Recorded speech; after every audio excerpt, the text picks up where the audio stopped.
एक बात बताओ, अगर आपको हर महीने थोड़ा थोड़ा पैसा मिलने लगे तो आपको कैसा लगेगा? सुनने में अच्छा लग रहा है ना? और अगर वही पैसा धीरे धीरे बढ़ने लगे तो अब तो और भी अच्छा लग रहा होगा। हम गलती क्या करते हैं कि हम लोग कोई भी अगर काम करते हैं, शुरू कर लेते हैं, लेकिन उसके मुकाम तक पहुंच ही नहीं पाते, बीच में छोड़ देते हैं। यहीं पे 90% लोग क्या करते हैं कि रुक जाते हैं। जोश जोश में शुरू तो कर दिया कोई भी काम, लेकिन उसको पूरा करने में वो असमर्थ हो जाते हैं। किसी भी तरीके से वो पूरा नहीं कर पाते। कुछ भी कह सकते हो, कोई कह देगा मेरे घर में ऐसे काम पड़ गए, कुछ पड़ गया, लेकिन वो काम पूरा नहीं कर पाते। फॉर एग्जाम्पल, एक महिला थी, उसने अपने खुद का काम शुरू किया। खुद का काम उसने घर बैठे शुरू किया कि मुझे घर से बाहर ना जाना पड़े, मैं घर बैठे कोई काम शुरू कर लूं। उसने बहुत जोश जोश में काम शुरू किया और रिस्पॉन्स भी मिला। पहले दिन उसको अच्छा रिस्पॉन्स मिला, करते करते करते करते उसको 1 महीने की कमाई आई तो उसे और अच्छा लगा। दूसरे महीने जो कमाई आई उससे थोड़ी सी ज्यादा आई, उसे और अच्छा लगा। लेकिन तीसरे महीने वो वहीं रुक गई। क्यों रुक गई? कोई ना कोई परेशानियां आ गई, कोई ना कोई हालात ऐसे बन गए कि वो उस काम को कंटिन्यू नहीं कर पाई। लेकिन जब आप कंटिन्यू ही नहीं कर पाओगे किसी काम को तो आगे नहीं बढ़ पाओगे। जब आगे नहीं बढ़ पाओगे तो पैसा आएगा नहीं। तो जब पैसा ही नहीं आएगा तो उस पैसे की ग्रोथ कैसे होगी, आपकी वेल्थ कैसे बनेगी? तो आज इसी चीज को हमने समझना है।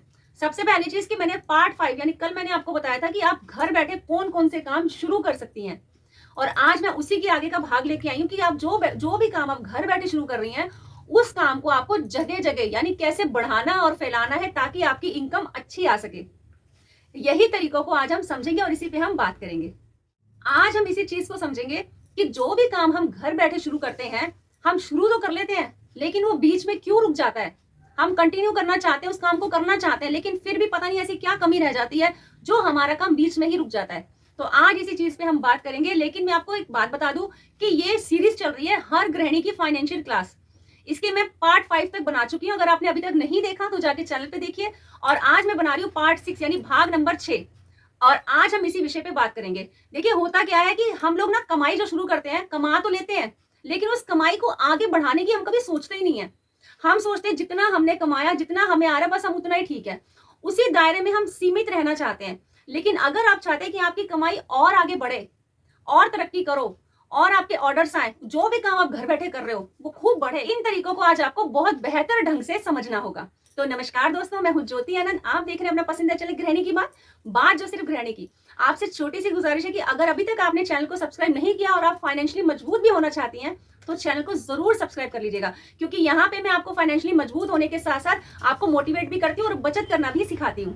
तो अगर वीडियो अच्छा लगा होगा तो लाइक भी जरूर कीजिएगा। देखो, हम क्या करते हैं, अगर हम कोई भी काम शुरू करते हैं तो काम शुरू करना तो बहुत आसान होता है, लेकिन उसे बढ़ाना, अगर आप उसे बढ़ा लोगे तो वही सही समझदारी कहलाएगी। मान लीजिए आपने कोई भी काम शुरू किया है। अगर आपने काम शुरू किया, आपने 1 महीना तो बहुत अच्छे से पूरी ईमानदारी के साथ, एक भी दिन मिस नहीं किया और ईमानदारी के साथ आपने लगातार पूरे 30 दिन काम किया।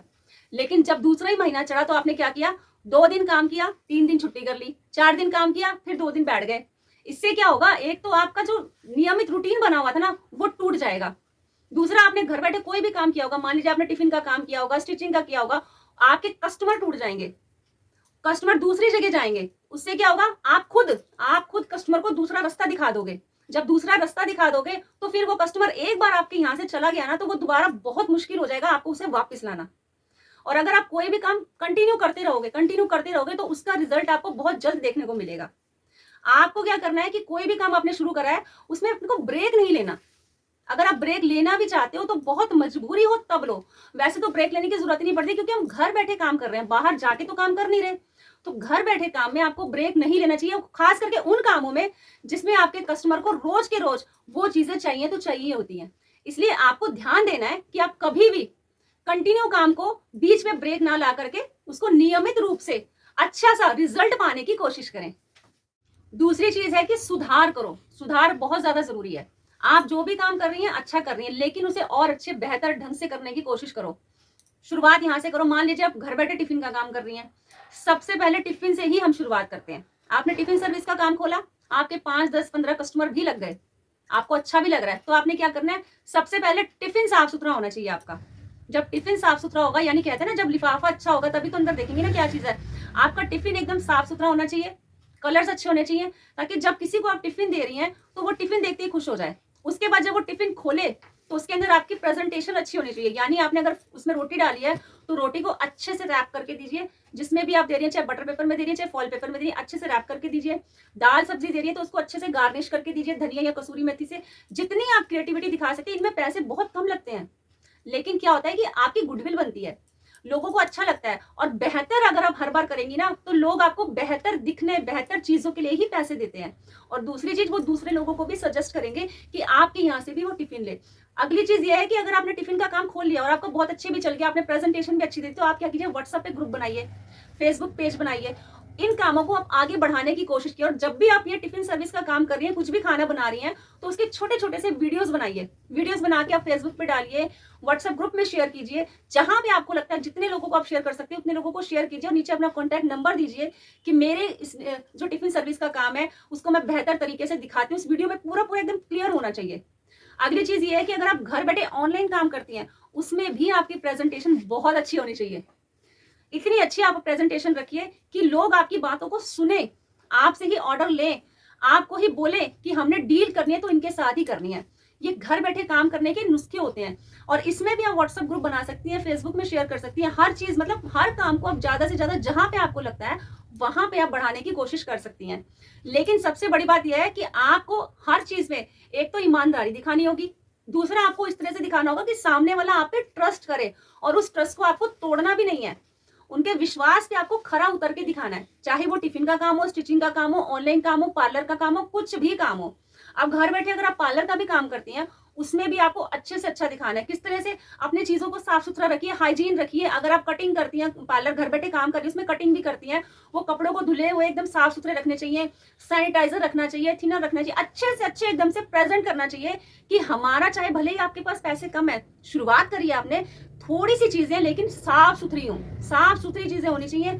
कुछ भी गलत, ऐसा गंदा सा नहीं दिखना चाहिए कस्टमर को, क्योंकि कस्टमर को साफ सुथरी चीजों पे ज्यादा आकर्षित होते हैं उसके लिए वो, और उसी चीज के वो आपको पैसे देते हैं। अब आपको एक छोटा सा एग्जांपल देती हूँ। आपने डोली चाय वाले का नाम तो सुना ही होगा। वो सिर्फ चाय तो बेचते थे, लेकिन उनकी प्रेजेंटेशन बहुत अच्छी थी। आपको पता है वो इस तरह से चाय बनाते थे, इस तरह से चाय डाल करके और जीभ लगा करके, और उनके जो कपड़ों का स्टाइल, बालों का स्टाइल, चश्मे लगाना, फटाफट से वो ऐसे चाय बना करके देते थे। चाय का रेट भी वही होता था जो आम दुकानों पर होता है, लेकिन लोग उनके पास क्यों ज्यादा आते थे? क्योंकि उनकी प्रेजेंटेशन बहुत अच्छी थी। इसी चीज के लोग उनके फैन हो गए थे। और वहां पे आप खुद देख लीजिए कि वो डोली चाय वाले आज कहां से कहां पहुंच गए हैं। इसलिए आप भी जिस भी काम में आपको लगता है आप प्रेजेंटेशन अच्छी कर सकते हैं, सुधार कर सकते हैं, बेहतर ढंग से लोगों को दिखा सकते हैं, जिसमें आपके पैसे बहुत कम लगे या फिर 1 रुपया भी ना लगे, चाहे वो कोई भी काम हो आप कर रहे हैं, सिलाई कर रहे हैं, पार्लर का कर रहे हैं, टिफिन का कर रहे हैं, कुछ भी कर रहे हैं, ट्यूशन पढ़ा रहे हैं, ट्यूशन भी अगर बच्चों को पढ़ा रहे हैं, तो इस तरह से बच्चों को मतलब अट्रैक्ट कीजिए। अब अपने कहते हैं ना कि बच्चों को इस तरह से, बच्चे प्यार के भूखे होते हैं, खेल के भूखे होते हैं, उस तरह से इन्हें बच्चों को समझाइए। पढ़ाई में भी उनको इस तरह से कीजिए कि आप पढ़ नहीं रहे, आप खेल रहे हैं। मतलब अपने दिमाग से कुछ भी, जो भी आप कर सकते हैं, बेहतर दिखाने की कोशिश कीजिए। क्योंकि जब आप बेहतर दिखाएंगे ना, तो 1 के 2, 2 के 4 आपसे जुड़ते ही जाएंगे। और जब जुड़ेंगे तो आपकी कमाई भी बढ़ेगी, और जब कमाई बढ़ेगी तो आपके घर में जो आर्थिक हालात आज जूझ रहे हो ना, ये सारी कमियां दूर हो जाएंगी। अब हम अगली चीज पे बात करेंगे कि जैसे मैंने आपको बताया कि आप घर बैठे काम भी करिए और उसकी प्रेजेंटेशन भी अच्छी करिए। अब बात करते हैं कि आप एक ही काम पे डिपेंड मत रहिए, एक के साथ दूसरा काम भी पकड़ लीजिए। अब आप कहेंगे दीदी अभी तो आप टिफिन का बोल रहे थे, उसके साथ दूसरा कैसे कर देंगे? भाई उसी में ही आप दूसरा काम शुरू कर सकते हैं। मान लीजिए आपने टिफिन का काम शुरू किया, टिफिन तक सीमित मत रहिए। अब आपने क्या करना है, अगर आपने व्हाट्सएप ग्रुप बना लिया, फेसबुक पे ग्रुप बना लिया, जैसे तैसे आपने शेयर्स भी कर दिए, तो वहां पे लिखिए कि मैं गेट टुगेदर के लिए भी खाना बनाती हूँ, 10 से 15 लोगों का भी मैं खाना बना देती हूँ। किसी के घर में कोई छोटा मोटा फंक्शन है, बर्थडे पार्टी है, मैं उसके लिए भी खाना बना देती हूँ, स्नैक्स बना देती हूँ। इससे क्या होगा, आपका बिजनेस और बढ़ेगा। अगर आप स्टिचिंग करती हैं तो स्टिचिंग के साथ साथ लिखिए, उन्हें बताइए कस्टमर को कि मैं बच्चों को स्टिचिंग सिखाती भी हूँ। क्योंकि जब आप सिखाएंगी और जब करेंगी तो दोनों चीजें एक साथ रहेंगी, तो आपका बिजनेस और बढ़ेगा। इसी तरह से आप अगर ऑनलाइन में प्रेजेंटेशन कर रही हैं, तो वहां पे भी बताइए कि मैं अपने काम को और बेहतर ढंग से कर सकती हूँ। लोग आपको ज्यादा से ज्यादा प्रेजेंटेशन देने की कोशिश करें, आपको बोले कि आप हमारा ये वाला काम कर दीजिए, आप हमारा ये वाला वर्क कर दीजिए। इससे क्या होगा, आपकी इनकम और बढ़ेगी। आपने ये सारी चीजें अच्छे से समझ ली जो जो मैंने आपको बताया। अब आपने ना सिर्फ 3 चीजों पे ध्यान देना है, रुकना नहीं है, सुधार करना है, और एक से ज्यादा इनकम बनानी है। रुकना नहीं है मतलब कंटिन्यू आपने काम करना है। बहुत मजबूरी हो तब आपने जाके 1 दिन की छुट्टी लेनी है, वो भी अगर कोई कस्टमर आप पे डिपेंड है तो उसको पहले इन्फॉर्म करना है। इससे क्या होगा, आपका ट्रस्ट बना रहेगा और कस्टमर आपका इधर से उधर नहीं जाएगा। 1 आध दिन के लिए कोई भी मैनेज कर लेता है, लेकिन आप बार बार छुट्टियां करेंगे ना, तो कस्टमर आपका नहीं रहेगा, वो फिर उसी के पास जाएगा जो उसे कंटिन्यूस सर्विस दे रहा है। बेहतर तरीके से उसको दे रहा है। तो अगर आपको कभी मजबूरी भी पड़ जाए तो कस्टमर को बताइए। और दूसरी चीज है कि समझदारी दिखाइए, हर काम में एक क्रिएटिविटी लेकर आइए। किसी भी काम में हो आप अच्छे से कीजिए और सुधार कीजिए अपने हर काम में। अब पार्ट 7 में आपको बताऊंगी कि आपने ये घर बैठे आपने काम भी शुरू कर लिया, बढ़ाना भी सीख लिया, किस तरह से काम को फैलाना है वो भी सीख लिया, लेकिन अब जो आपकी इनकम आ रही है उसे पैसे को बढ़ाना भी तो है। तो अगले पार्ट 7 में मैं आपको बताऊंगी कि जो भी आप कमाई कर रही हैं, अब उस कमाई को आगे यानी आपके पैसे को, काम को नहीं, पैसे को आपने बढ़ाना कैसे है, वो मैं आपको पार्ट 7 में बताऊंगी कि किस तरह से एक गृहिणी अपने 100 रुपए को, 200 रुपए को किस तरह से बढ़ा सकती है, वो भी घर बैठे अपने ही काम से, अपने ही हुनर से, अपने ही टैलेंट से। तो पूरी सीरीज ध्यान से देखिएगा, समझिएगा, सीखिएगा और फिर मुझे बताइएगा कि आपने अब कौन कौन सा काम घर बैठे शुरू किया है। तो गृहिणी की बात फाइनेंशियल क्लास की सीरीज को देखना बिल्कुल भी मत भूलिएगा। और आज का वीडियो आपको कैसा लगा है ये मुझे जरूर कमेंट बॉक्स में बताइएगा और लाइक जरूर किया कीजिए, क्योंकि आप लाइक की ना बहुत कमी कर रहे हैं। और कमेंट बॉक्स में अपने कीमती विचार और सुझाव जरूर दीजिएगा। उम्मीद करती हूँ आपको आज का वीडियो बहुत अच्छा लगा होगा। अच्छा लगा है तो जरूर मुझे बताइएगा। मिलते हैं फिर से इसी तरह के इंटरेस्टिंग वीडियो में, तब तक के लिए नमस्कार बहनों।